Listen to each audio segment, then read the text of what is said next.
G'day, I'm Greg and welcome to Rev Shed Performance. Today we're going to talk about Tumble, Swirl and Squish because while we mainly talk about Tumble and Swirl, Squish is important in some applications. This comes about from a conversation which has been going on a couple of threads on the Porting Heads Facebook page about porting diesel heads, and we'll get into the cylinder heads themselves because I've got a couple of diesel cylinder heads that we're going to have a look at and we'll talk about in later history, and we'll compare them against petrol heads or gas heads, spark ignition heads as opposed to compression ignition heads, and we'll talk about the differences between them. But before we get to that point, we're going to have a quick discussion about Swirl, Tumble and Squish. This here is a 4-inch B-section cylinder repair sleeve, and very quickly we'll draw it out on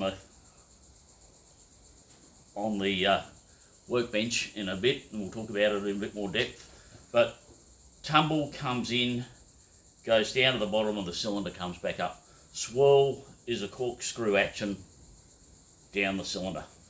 So I'll pause you, we'll tilt you down and we'll start drawing on the bench.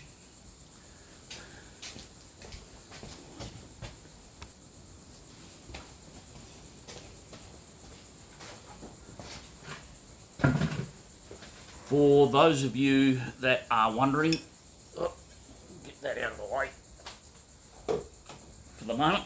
For those of you that are wondering, that's a standard crankshaft out of a Barrett turbo.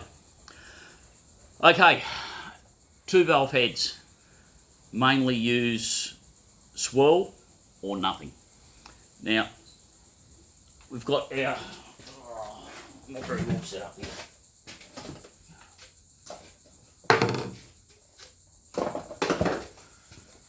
We've got our intake and exhaust ports for our 2 valve head, and we'll get rid of the exhaust port for the moment because we're not really that interested in it. Now what happens is, as the air comes in out of the intake, it creates a spiral. Now there is a lot of effort put into diesels, and they will usually have 2 different intake ports that are arranged to promote swirl in 4 valve applications, which is mainly what we're seeing nowadays. They have 2 different intake ports, and they have a lot of engineering put into creating the swirling motion in the air charge. Now, Tumble you primarily see in what in Australia and most of the world calls a petrol engine, or in the US you call it a gas as in gasoline engine. Now, that we've got the intake, it comes through the intake, down, fills the bottom of the cylinder, and then comes up. Now, as it's doing that, by then this exhaust valve's closed, so we start to get this motion. Now with Squish is these flat pads on the cylinder head. What happens is, as the piston comes up, actually I should have drawn a spark plug in here. Let's draw a spark plug electrode. Yeah, I know, it's a terrible plug. We won't talk what brand of plug it is because we'll all have our own opinions as to why it's a terrible plug. But anyway, so what's going to happen, oh look at that, that one should be going, that one's out. I've got 2 exhaust ports, okay, this one's going in. Alright, so what happens is that as the piston comes up, it compresses the gases here up against the face of the head, and the violence of that gas is what gives you agitation, and I emphasise violence, is what gives you the agitation, the mixture motion inside the combustion chamber. So you end up with the piston crown across here, or assuming you've got a flat top piston. If you've got a kicker, it might even protrude up a little bit, but we're just using this as an example. So the basics are actually fairly simple. Swirl is what it sounds like. It can go both directions, clockwise or counterclockwise, depending on what's engineered in. Tumble will normally, and I emphasise normally, be engineered to go down one side and up the other. It's very rare. It's not very rare, but it generally tends to follow similar sort of things. It will go down the intake side, up the exhaust side, in a lot of cases. But for every rule, there is an exception. We're just talking generalisations. So now, let's talk about how this affects petrol and diesel. And when I talk LPG, which in the US you call it propane, in Australia we call it liquid petroleum gas. For all intents and purposes, it's the same product. So if you talk about a gas engine in Australia, we're talking about an LPG engine. Now, the problem with Tumble is that due to the shape of a diesel piston crown, namely we've got the piston coming across, it comes down, we've got a bowl, and we come back up on our very badly drawn piston. What happens is, that's terrible, but you know, as I say, it's a CAD drawing, cartoon assisted drawing. What happens is, if you use Tumble, when this gets close to the top of the cylinder head, this is all dead area. If you use Swirl, this circular motion continues inside the top of the piston.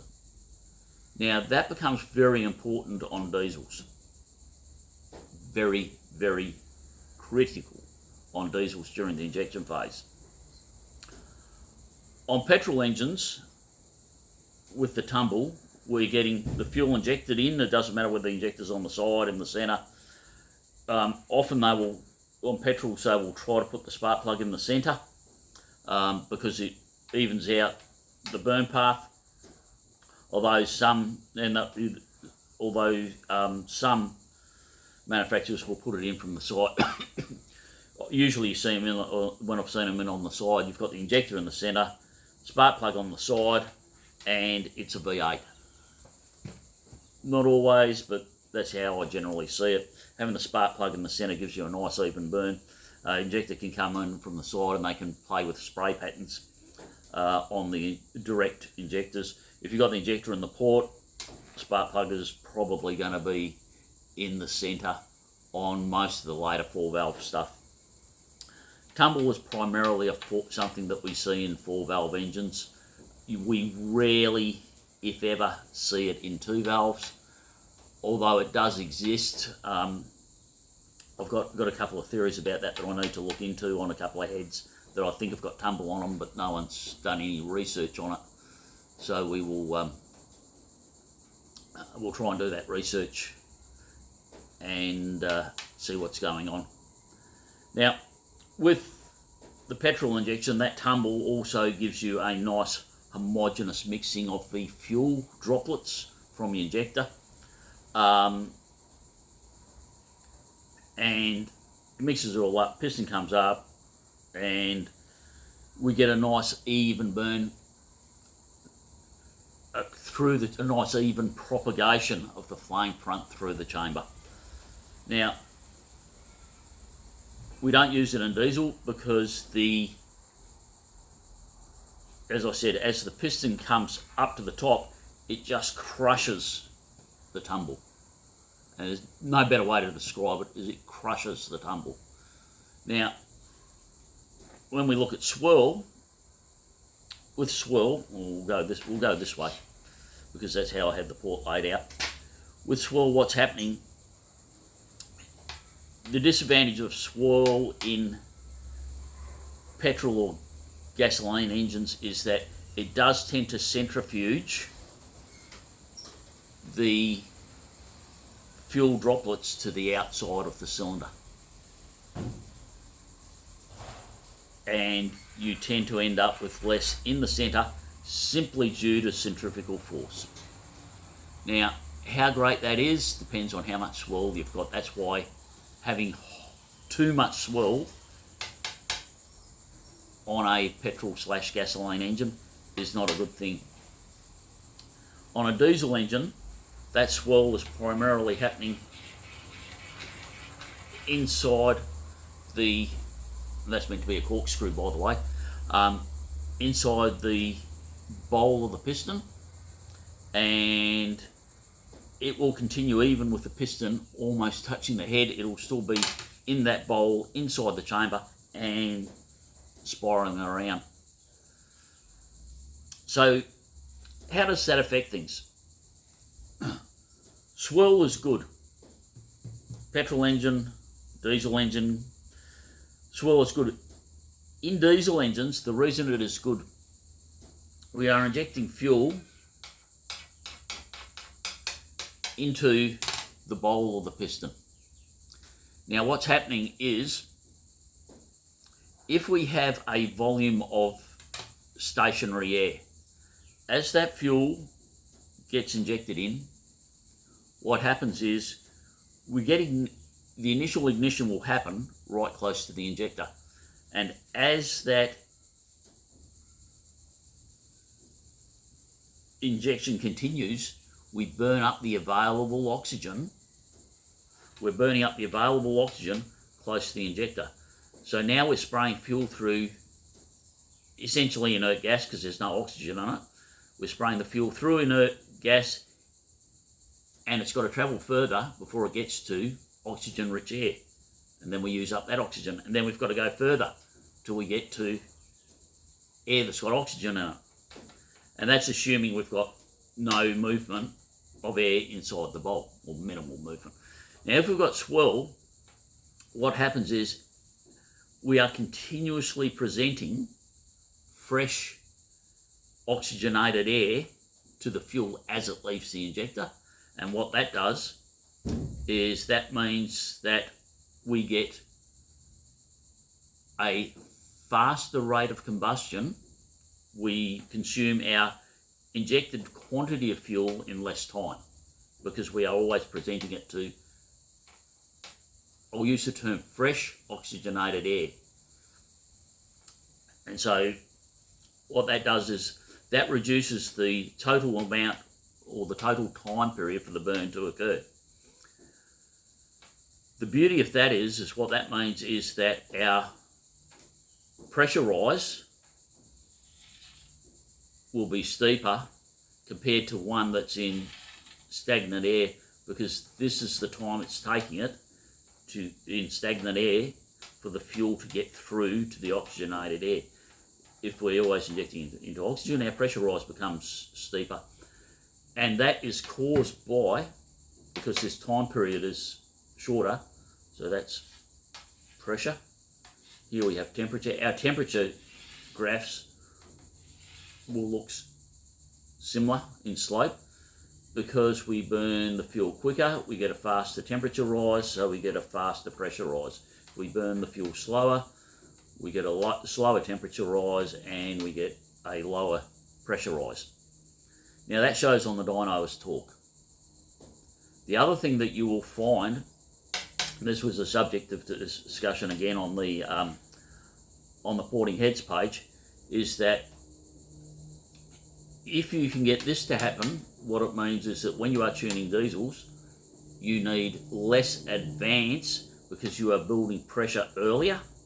And if you are building pressure earlier, what you need to do, or what will happen is it will start holding the piston down the cylinder as it goes through its cycle before it gets to TDC.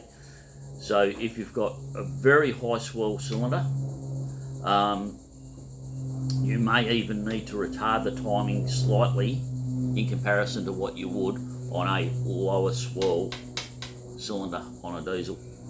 So like petrol engines, gas engines, there's always an optimum timing point where retarding the time, too much advance is a negative. So all other things being equal, the higher the swirl, the less advance you need to run on a diesel. On LPG engines, they don't care, because the LPG is being injected or brought in as a vapour and mixed in the intake tract. They're not that fussy. It mixes with the air as it comes in. Now, if you don't have swirl and you don't have tumble, Squish is our friend, because as the piston comes up, that violence is what is mixing the fuel. Now, you only see Squish on petrol engines or gasoline engines or LPG engines, spark ignition engines. So what happens is that the Squish, the violence of the Squish, is what is giving you, driving your, is what is homogenising, excuse me, your mixture and driving it towards the spark plug. That Squish is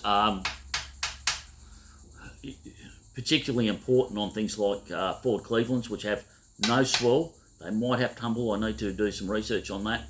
I haven't seen anyone do any research to see if a Cleveland head, as in 4V head, has tumble. It might possibly, but in all honesty, I do not know. It's another project for the flow bench.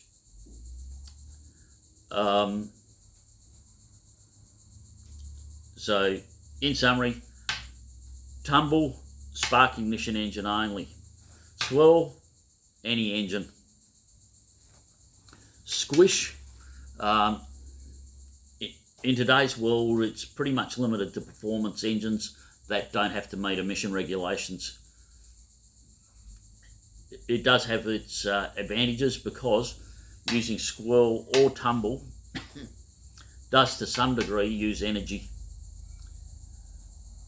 If I was doing a 4-valve head, yeah, look, it depends on the head design and the circumstances.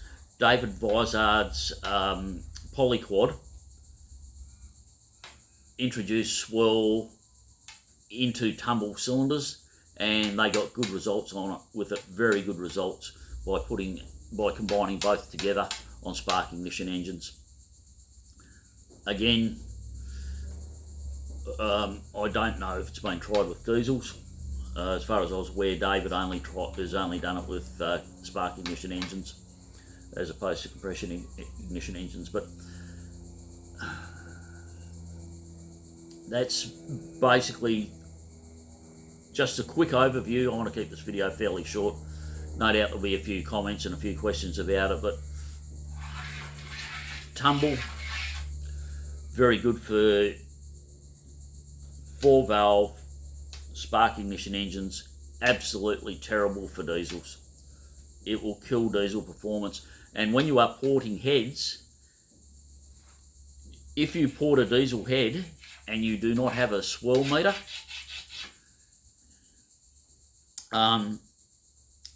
you're going to get black smoke, lots of black smoke, because you're going to have this action in this rotating motion in the piston. You are going to be injecting fuel into dead air, and you are going to slow down the speed of combustion, which means you are going to slow down your temperature rise, and you're going to slow down your pressure rise, which means you're going to have to run a heap more boost to try and get the same torque output at a given RPM than on a high swirl cylinder head. So thanks very much for watching. Oh, hang on a sec. We'll pause here again.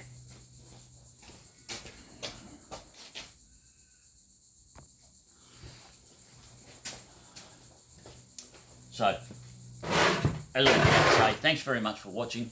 This is only a quick little video. I didn't want to try and get too technical on it. There's all sorts of other stuff we can go into, but we don't want to get too technical. I don't want it to be too long. I haven't got too much time to make this video. I just thought it'd be a good quick one to knock out. And please subscribe and please make comment. Keep your comments polite, as I've said before. Australia's got crazy libel laws. If you make a derogatory comment towards someone, then I become legally liable for it. And yeah, all that'll happen is I'll either delete the comment or I'll ban you from the ban you from the channel, because I have no legal choice in the legal option. See you in the next one. I haven't decided what the next one's going to be. I've got a couple of ideas, but thanks very much for watching.